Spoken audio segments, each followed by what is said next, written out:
할렐루야! 하나님의 은혜와 축복이 충만하시기를 주님의 이름으로 간절히 축원합니다. 오늘 저는 이미 봉독한 마태복음 13장 44절 말씀에 근거하여 가장 위대한 발견이란 제목으로 말씀을 대언하고자 합니다. 너무나 귀한 말씀이에요. 사람이 무엇인가 본다는 것, 눈이 열려서 바라본다는 것은 얼마나 귀한지 몰라요. 많은 우리 신앙인들은 이 귀한 하나님의 이 역사를 조금이라도 깨달은다면은 신앙생활이 완전히 달라지는 것입니다. 눈이 열린 것과 닫힌 것은 너무너무 큰 차이예요. 눈이 닫힌 상태에서 믿음 생활한다는 것은 이건 아무 발전이 없어요. 눈이 열린 것은, 눈이 닫힌 것은 우리의 생명과 연결되어 있습니다. 오늘도 여러분이 먼 거리에 운전을 하고 여기까지 온 줄 믿습니다. 운전하는데 만약에 눈이 닫힌 상황에서, 감긴 상황에서 운전을 한다면은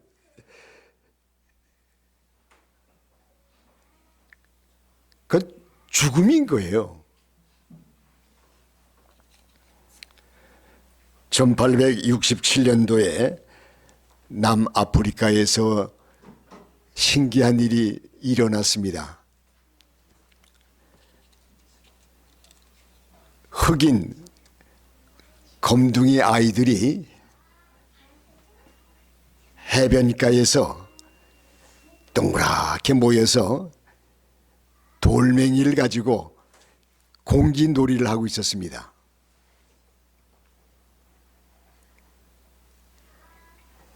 광물학자 에드워드가 그 해변가를 지나가다가 가만히 그 아이들을 노는 광경을 가만히 보고 그 공깃돌을 가만히 보니까 그 돌멩이가 전부 다 다이아몬드 보석인 것입니다. 이 광물학자는 가까이 가서 그 아이들에게, 애들아, 돌멩이 좀, 공깃돌을 좀 볼 수 없느냐 했더니 아이들이 건너줬어요. 가만히 그 공깃돌을 쳐다보니까 이 공깃돌이 다이아몬드인 거예요. 보석인 것입니다. 그래서 에드워드는 아이들에게 너희들 집이 어디냐 물어봤더니 그 흑인 아이들이 우리 집이 저쪽 있다고. 그래서 집을 방문했습니다. 방문해서 집을 가보니까 집은 움막인데 해변가니까 바람을 막기 원해서 울타리를 돌로 울타리를 다 쌓아놨어요. 그래서 에드워드는 울타리 돌을 가만히 관찰해 보니까 그 돌덩어리가 전부 다 보석인 것입니다. 다이아몬드 보석이에요. 그 아이들은 전혀 그 보석을 알지도 못하고 깨닫지도 못하고 움막에서 가난하게 생활하고 있는 거예요. 에드워드는 본국을 가서 남아프리카 지역과 연결해서 그 아이들이 사는 그 땅을, 지역을 전체를 다 매입을 샀습니다. 사가지고 그 나라가 그 땅 삶으로 말미암아 많은 그 보석을 거기서 캐가지고 엄청난 수익을 얻고 그 나라가 크게 축복을 받았다고 하는 그러한 예화가 있어요. 제가 간증이 너무 오래가 돼가지고 그 나라가 어느 나라인지 기억이 잘 안 나는데 하여튼 에드워드는 확실합니다. 그래서 오늘 제가 왜 그 말씀을 드린 거 하니, 오늘 우리의 삶이 있어서 아무리 예수님이, 아무리 하나님이 우리에게 가까이 복을 주신다 할지라도 우리가 영의 눈이 열리지 아니하면은 알 수가 없어요. 깨달을 수가 없어요. 그래서 오늘 우리는 저는 시간에 눈이 열려서 무엇을 발견해야 되겠는가? 어떤 것이 가장 중요한 발견인가? 이것에 대해서 말씀을 드리고자 하는 것입니다. 발견이라고 하는 것은 새로운 것을 무언가 발견하는 것입니다. 무언가 발견하려고 하면은 눈이 열려야 됩니다. 눈이 열리지 않고서는 아무것도 우리는 볼 수가 없는 것입니다. 눈은 우리의 생명과 마찬가지인 것입니다. 만약에 운전하는 데 있어서 눈이 열리지 아니하면은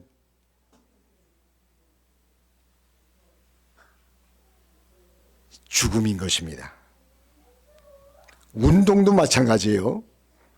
공부하는 것도 마찬가지예요. 음악도 마찬가지입니다. 사업도 마찬가지예요. 모든 것은 눈이 열려야 성공할 수 있어요. 제가 이제 피아노를 보니까 우리 딸이 생각이 납니다. 우리 지금 반주자도 너무너무 피아노를 잘 치시는데 우리 딸보다 더 잘 치는 것 같아요. 제가 개척하면서 우리 딸은 요 바로 옆에서 피아노를 시간 치는데, 우리 딸은 제가 뭐 딸 자랑하려고 설교하는 것은 아닙니다. 예화하기 때문에, 중요하기 때문에 말씀을 드린 것이에요. 음악에 눈이 열려버렸어요. 우리 딸은 악보 없이 칩니다. 찬송가든 복음성가든 무슨 간에 악보 없이 그냥 다 쳐버려요. 그래서 제가 마음속에 야, 참 이게 귀하다. 그래서 세계 작곡 그 대회 나가서 또 작곡 부분에 상도 탔어요. 그래서 열심히 기도하고 열심히 봉사하고 했더니 하나님께서 딸에게 은혜를 줘서 지금 현재 한 10년 가까이 음대 음악대학에서 지금 교수로 지금 재직하고 있습니다.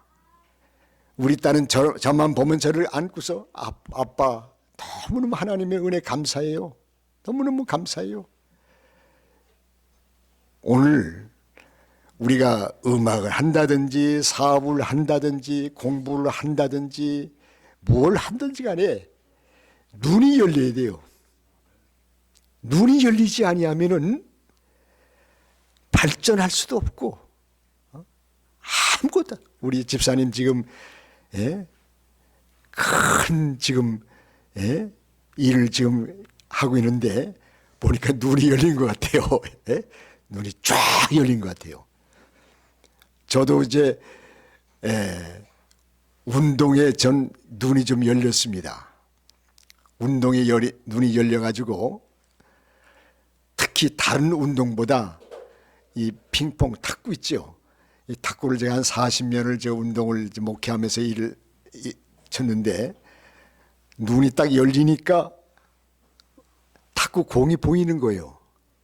아무리 상대가 강하게 쳐도 저한테는 공이 천천히 이렇게 와요.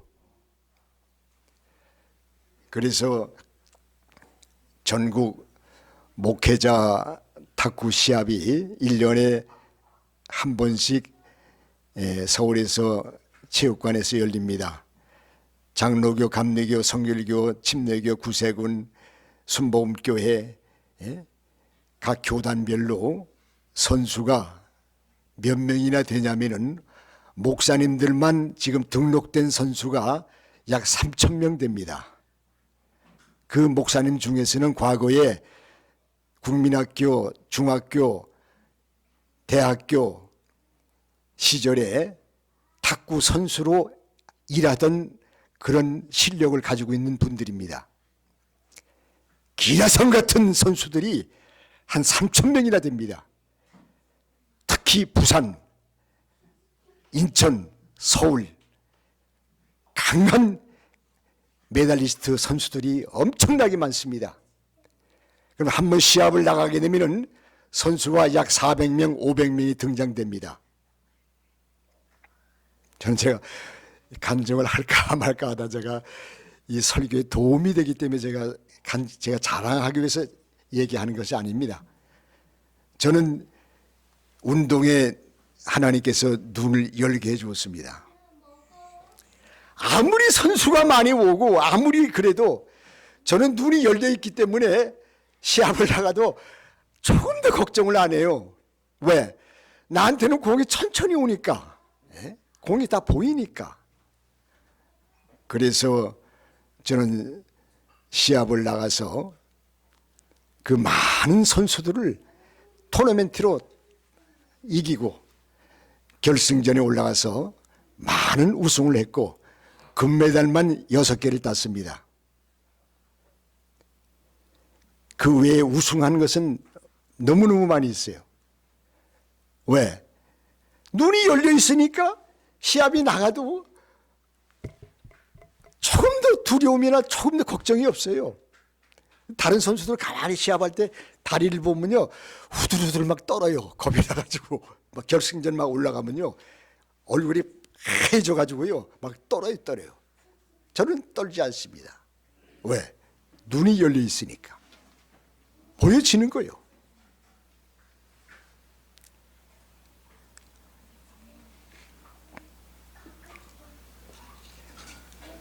걸어갈 때, 식사할 때, 운전할 때, 공부할 때, 사업을 할 때, 일할 때, 반주를 할 때 눈이 열려지지 아니하면은 아무것도 할 수 없어요. 눈이 열려야 우리의 삶에 있어서 발전이 되는 것이고 사는 길이고 축복이 와지는 거예요. 눈이 잠긴 상황에서는 뭐 전혀 발전할 수 없어요. 성경에 보니까 이 눈에 대해서 3가지를 말씀하고 있습니다. 한번 따라합시다. 육안, 크게 하세요. 육안, 지안, 영안. 예, 사람에 이런 3가지 눈이 있습니다. 육신의 육안, 지금 현재 여러분이 눈을 뜨고 있죠. 이게 육안인 것입니다. 두 번째 눈, 정신적인 눈, 지안. 이 지안이 또 열려야 또 공부가 되는 거예요. 지안이 열려지지 아니하면은 아무리 두드러 패고 아무리 해도 열려지질 않아요. 3번째 눈은 영안인 것입니다. 영안. 영적 눈이 열려야 돼. 영적 눈이 열리지 아니하면은 오늘 본문에 보니까 하나님의 나라 천국은 발견한 자가 천국을 하나님의 나라를 소유한다고 그랬습니다. 영적 눈이 열려지지 아니하면은 천국을 볼 수가 없어요. 천국은 분명히 있는데 눈이 열려지지 아니하기 때문에 천국을 바라보지 못하는 것입니다.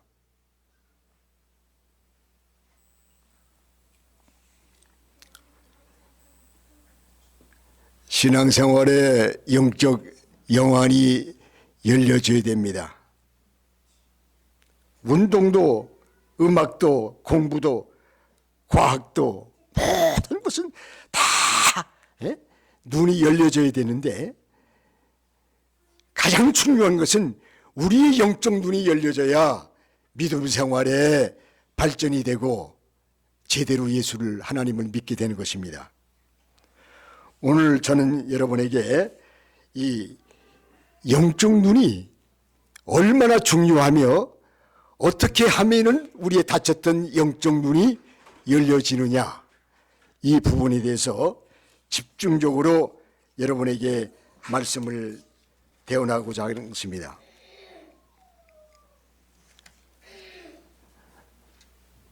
누가복음 24장 말씀 보면은 예수님께서 부활하셨습니다. 예수님의 그 부활 사건은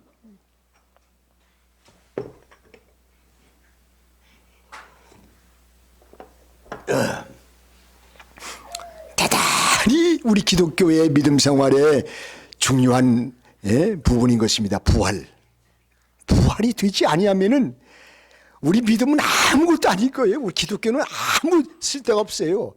부활됐기 때문에 우리가 예수를 믿게 되는 것이고 부활 소망 때문에 우리는 확신을 갖게 되는 거예요. 그런데 예수님이 부활하신 후에 신기한 일이 벌어졌습니다. 저는 성경을 보다가 너무너무 놀랐어요. 사실 이 부분 때문에 제가 여러 가지 계획을 지금 갖고 있는데, 자, 부활하신 후에 예수님께서 막달라 마리아에게도 나타나시고 많이 나타나셨는데 그 중에 구체적으로 엠마오로 내려가는 두 제자에게 예수님이 나타났습니다. 한 사람은 글로바, 한 사람은 다른 제자, 두 젊은 제자에게 예수님이 나타났어요. 근데 많은 사람들이 그걸 그냥 쉽게 생각하는데 저는 그 부분을 가만히 생각해 보니까 보통 중요한 부분이 아니에요. 예루살렘에서 엠마오로 25일이나 되는 그 길을 걸어가는데 거의 하루 종일 걸어간 거예요. 하루 종일 걸어가는데 예수님이 걸어가면서 두 제자에게 나타나가지고 가까이 접근을 했습니다. 가까이 접근해서 그들과 예수님이 대화를 나누었어요. 대화를 나누었는데 신기한 것은 두 제자가 예수님을 알아먹지 못하는 거예요. 알지 못하는 거예요.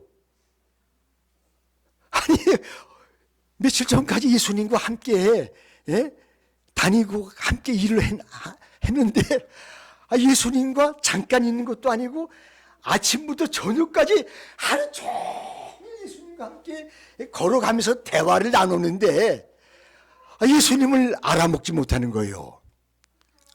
그리고 두 번째는 예수님은 그들에게 내가 사흘 만에 부활됐다, 내가 하나님의 아들 예수다 이렇게 얘기하면 간단할 텐데 예수님은 전혀 자기 부활을 그들에게 얘기를 안 했습니다. 숨긴 거예요. 숨기고 어떠한 것을 대화를 나눴냐면은 잘 보세요. 성경, 하나님의 말씀, 모세오경과 시편과 거기 본문에 나와요. 다윗과 성경의 모든 말씀을, 자기에 관한 것을, 모든 것을 그들과 아침에 만나서 저녁까지, 주막에 갈 때까지, 저녁 먹을 때까지 하루 종일 성경을 그들에게 말씀을 하였습니다. 본문에 보니까 자세하게 설명하며 성경을 풀어주실 때에 세 단어가 나옵니다. 성경을 풀어주실 때에 내 마음이 뜨겁지 아니하더냐. 성경을 자세하게 성경을 또한 설명을 하고 풀어주시고 말씀하시고 그것을 5분, 10분, 1시간 한 것이 아니라 아침부터 저녁까지 하루 종일 그들과 대화하면서 성경을 말씀을 했습니다. 내가 예수님이다. 내가 부활됐다. 간단히 이야기하면 될 부분을 자기 부활을 예수님은 전혀 얘기하지 아니하고 성경만 하루 종일 성경만 말씀을 했어요.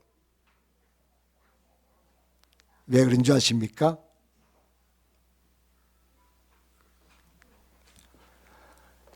제가 설교할 내용은 많이 있지만은 간단하게 요약해서 말씀드리겠습니다. 오늘 우리가 예수님을 잘 믿고자 한다면은 우리의 닫혔던 영적 눈이 열리고자 한다면은 여러분들은 성경을 상고해야 됩니다. 성경을 많이 읽고 성경을 많이 외우고 그리고 세 번째 성경을 묵상하며 밤과 낮을 통하여 말씀 안에서 삶을 살아야 됩니다. 저는 이 사실을 깨닫고 성경의 중요한 말씀을 노트에 쫙 기록했습니다. 기록하니까 그걸 다 읽으려면은 외우려면은 한 1시간 반이 걸리더라고요. 그래서 우리 사모한테도 하나 줬고 저도 하나 딱 가지고 여보 우리가 밤이고 낮이고 이 성경 말씀을 외우고 매일같이 성경을 우리가 암송하면서 생활하자 하고 제가 드렸더니 우리 처가 그걸 딱 보더니 아유 목사님 이걸 어떻게 다 외워요 이거 난 못해요. 그래도 한번 해봐. 그래서 드렸는데 한 3년 전입니다. 그랬더니 사모님은 했는지 안 했는지 모르겠어요. 저는 그 말씀을 아침이고 저녁이고 계속 읽고 계속 외우고 했더니 지금은 그 성경 구절을 안 보고 위에서 밑으로 밑에서 위로 다 암송합니다. 암송하고 그 말씀 속에서 정말 기도하면서 걸어가면서 산에 가서 또 운동하면서 그 말씀을 암송하고 하는 가운데 얼마나 은혜가 되는지 몰라요. 막 속에서 막 불이 막 나요. 불이 막 나. 얼마나 감사한지 몰라요.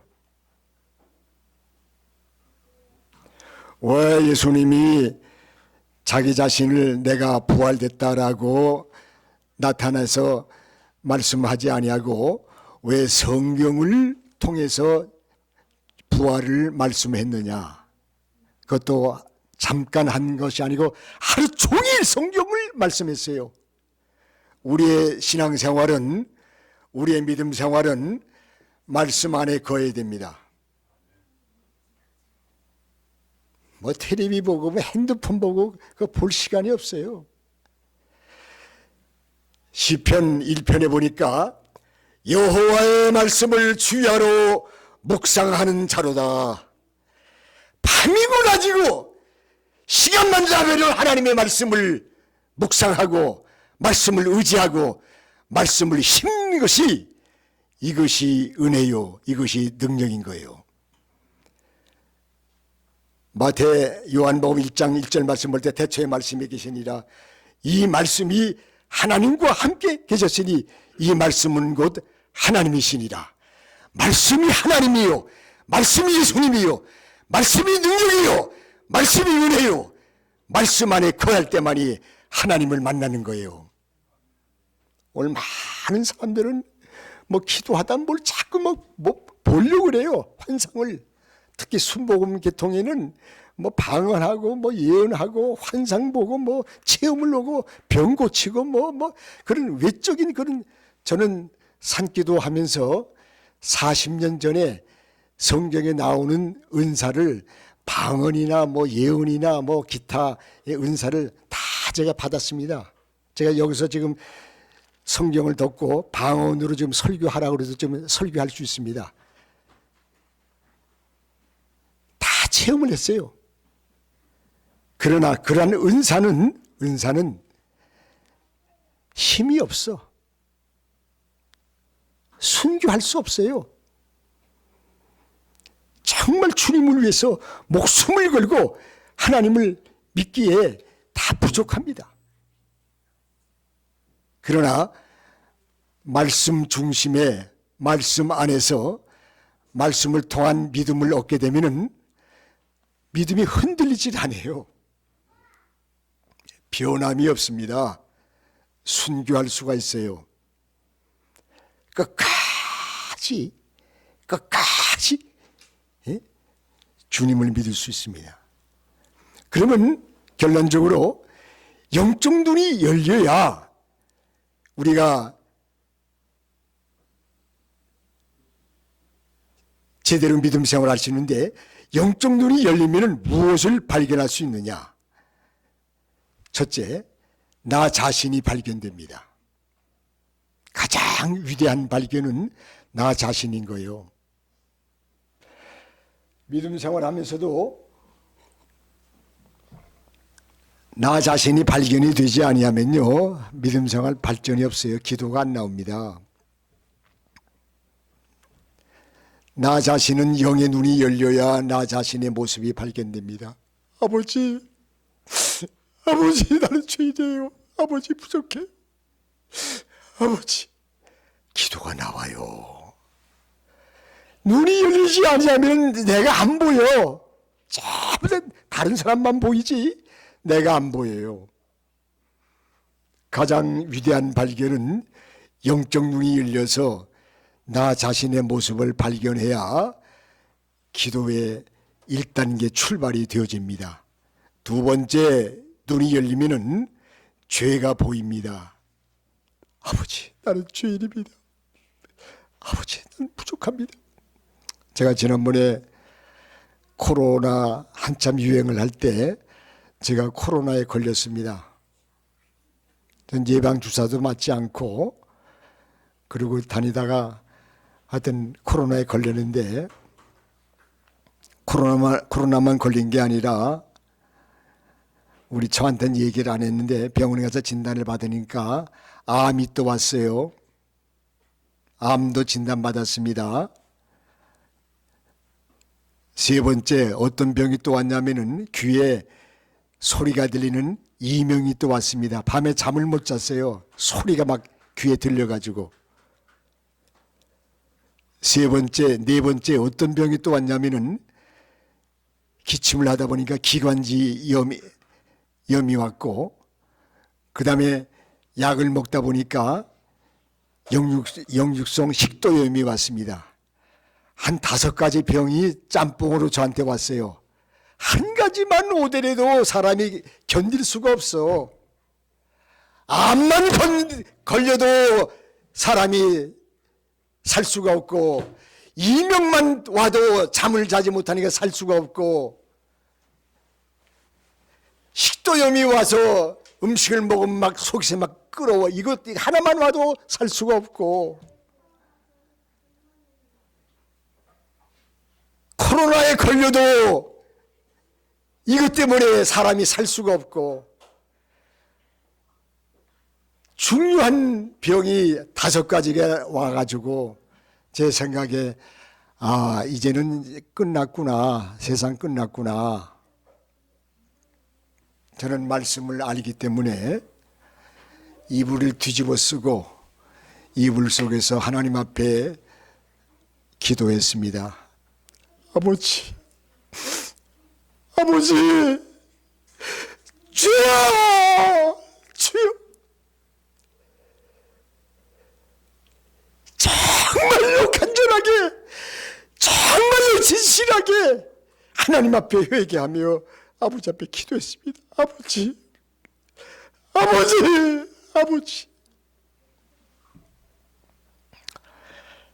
생명이 밑바닥까지 내려가서 죽느냐 사느냐 간들간들 하더라고요. 느낌이. 요 단계만 지나가면은 숨이 딱 끊어지는 순간까지 왔습니다. 아버지! 하나님의 역사가 서서히 임하면서 회복이 되면서 열려지면서 몸이 시원해지면서 병이 싹 물러갔습니다. 할렐루야. 싹 나버렸어요. 얼마나 저는 하나님 앞에 회개하는 가운데 영적 눈이 열려지면서 치료의 광선이, 치료의 빛이 임하는 것을 저는 체험했습니다. 어떨 때 눈이 열리느냐? 하나님 앞에 기도하는 가운데, 회개하는 가운데 눈이 열려지는 것입니다. 어떤 때 눈이 열려지느냐? 하나님의 말씀, 성경 말씀 안에 거할 때 눈이 열려집니다. 눈이 열려지면은 우리는 세 번째 예수님을 볼 수가 있습니다. 마지막으로 눈이 열려지면은 가장 위대한 발견은 천국을 발견하는 것입니다. 오늘 본문에 보세요. 천국은 밭에 감추어진 보화인데, 숨겨져 있는데 발견한 자가 그 천국을 소유한다고 했습니다. 우리의 닫혔던 눈이, 영적 눈이 열려져서 나 자신을 발견하고 죄를 발견하고 죄를 회개하고 예수님을 발견하고 더 나아가서 우리는 천국을 발견할 수가 있습니다. 기도하겠습니다.